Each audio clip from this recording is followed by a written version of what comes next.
So our main question that we're trying to answer today is how did the world change after World War II? We're going to look at and try to answer that question in three different segments. The first, we're going to look at the creation of the United Nations.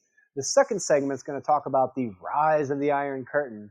The third one's going to talk about the response of the West and the rise of the Iron Curtain. Well, first, let's start by looking at the creation of the United Nations.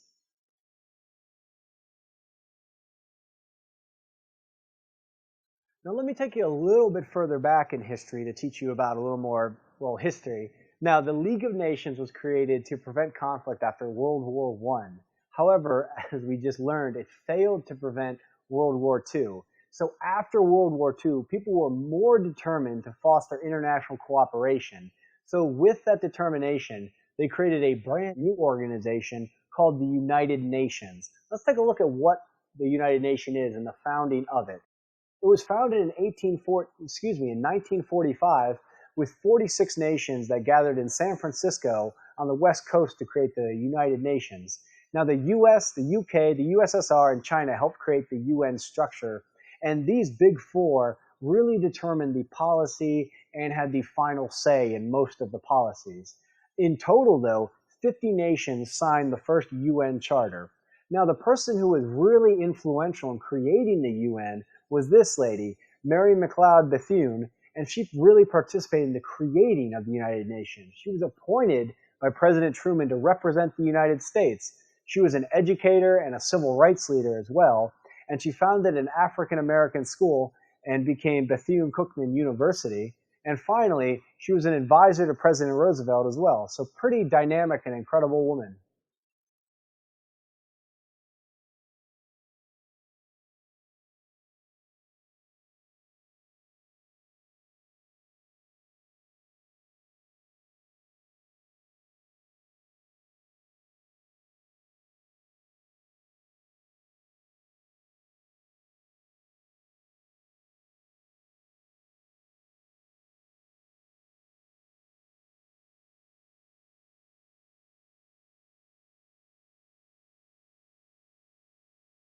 Another key part of the UN is the UN Security Council.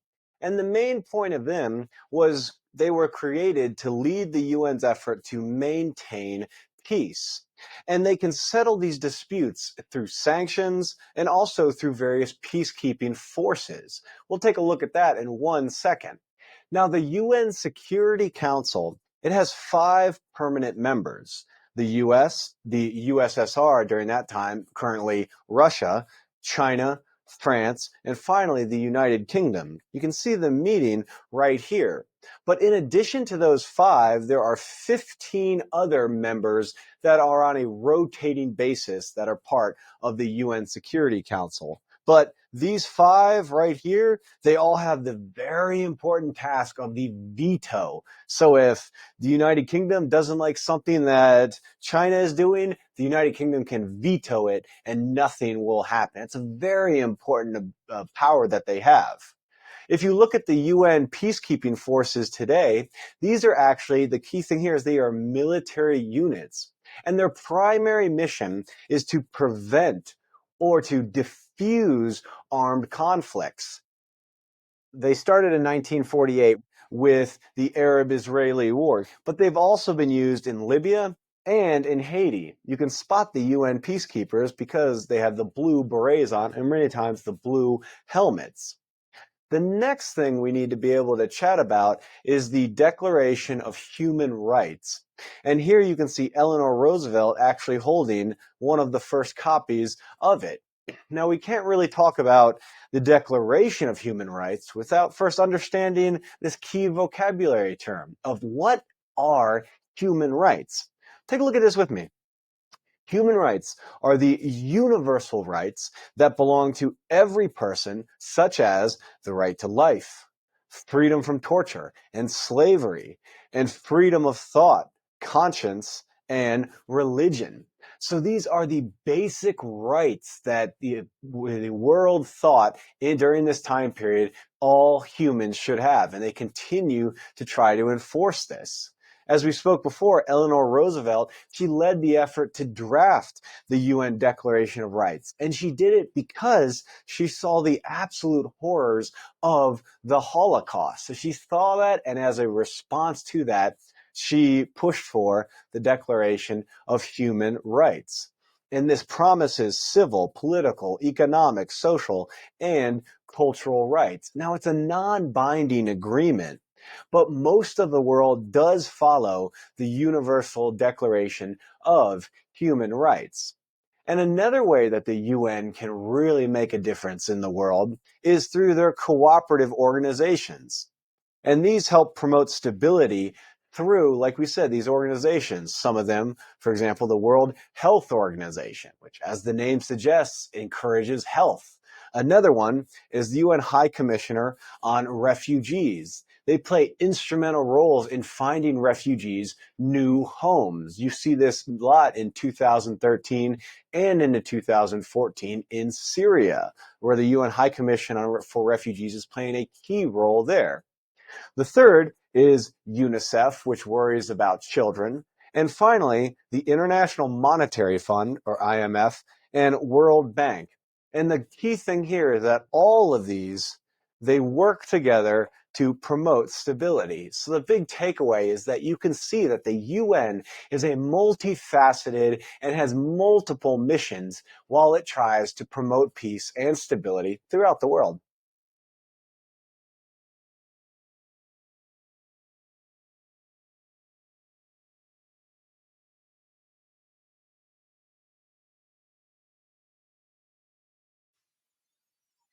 All right, you got one down and only two more left. Let's take a look at the lesson question again of how did the world change after World War II? We just saw the creation of the United Nations, which was really in response to the travesties and the tragedies that took place during World War II. Now let's take a look at the rise of the Iron Curtain and the effects that it had.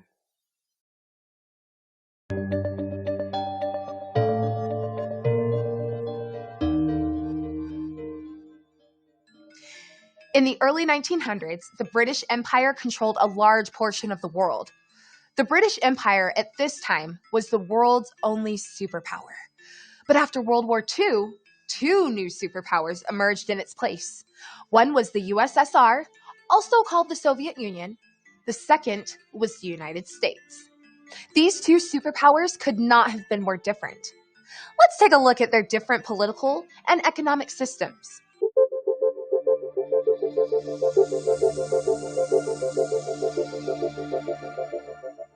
For one thing, the United States had a capitalist economy, while the Soviet Union had a communist economy. These systems were totally different and led to many differences in their societies and in the ways they interacted with other nations. Another difference was that the United States had a democratic system of government and the Soviet Union had a single party system. So while voters in the United States could vote for political parties that they agreed with, people in the Soviet Union didn't have that choice. Diplomatically, the United States had many allies, but the Soviet Union had mostly client states. This means that the Soviet Union controlled everything in those nations. They weren't equal partners with them.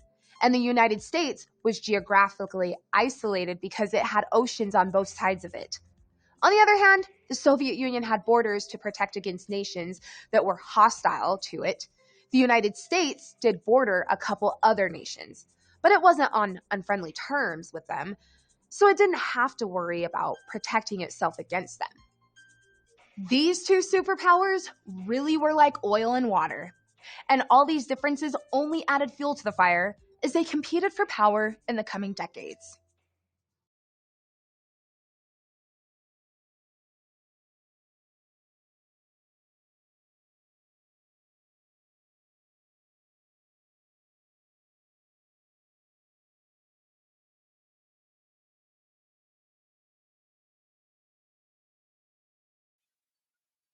Now, the Soviet Union, they did not have two massive oceans on their west coast and east coast like the United States did. Because of this, they wanted to create a buffer zone between the West, Western Europe, and the Soviet Union. So how they did this is that Soviet forces, they occupied Eastern Europe, and you can see their occupation based on the purple and the shade of purple.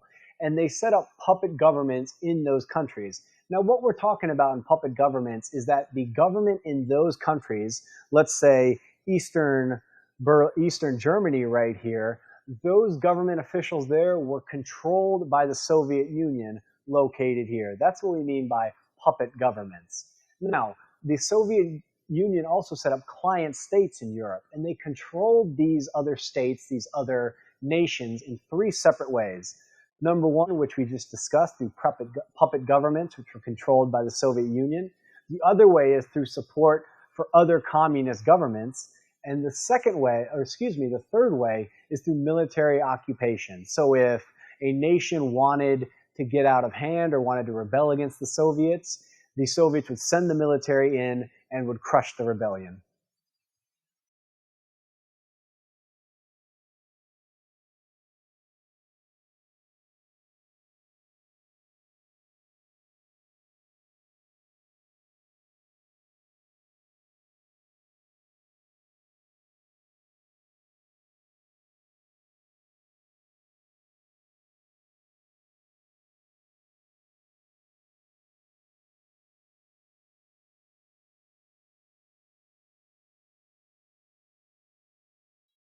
Well, if you're keeping track, we've finished 2 segments and we've only got 1 more. If you look right above me, you'll see the lesson question, which is, how did the world change after World War II?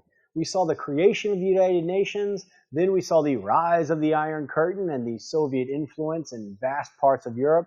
Now we're going to look at the response of the West to the rise of the Soviet Union and the Iron Curtain.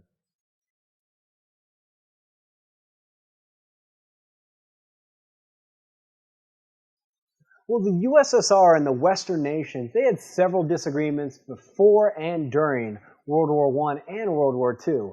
The U.S. opposition to communism was definitely prevalent during World War I. In addition, the USSR, they had land deals before World War II started with Nazi Germany. Nazi Germany violated that treaty, but there was a treaty before World War II began. In addition, Stalin made that buffer zone request at the Potsdam Conference as well. So you can really see the tension that was rising. Now, because of this, there was Western opposition to the Soviet Union, but surprisingly not from the Americans immediately. They still saw Stalin as a close as a close ally. Winston Churchill, who is animated on the screen now, he completely disagreed. He stated that the United States had to counter the growing Soviet threat, this influence of the Soviet communists. In addition, he said that an iron curtain had fallen across Europe, and on the other side of that iron curtain, the Soviets were dominating.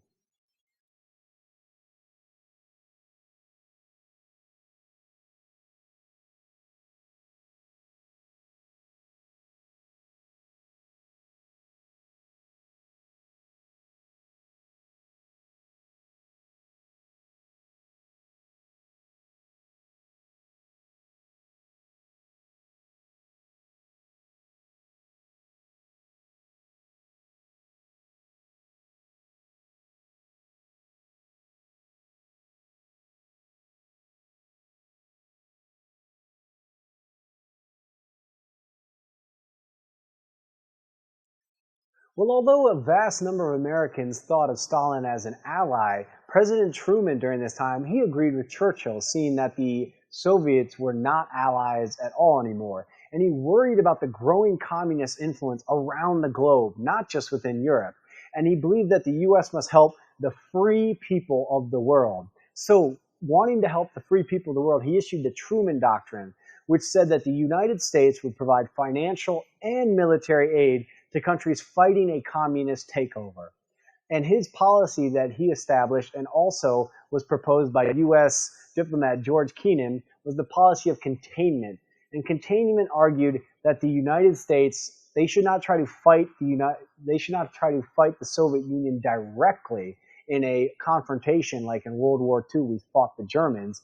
Instead, we should try to stop more countries from becoming communist. So sort of fight around the periphery, the outside of it, and contain communism in its area. So they did not want to see communism expand out of this area. So they wanted to keep the communist forces contained within that area.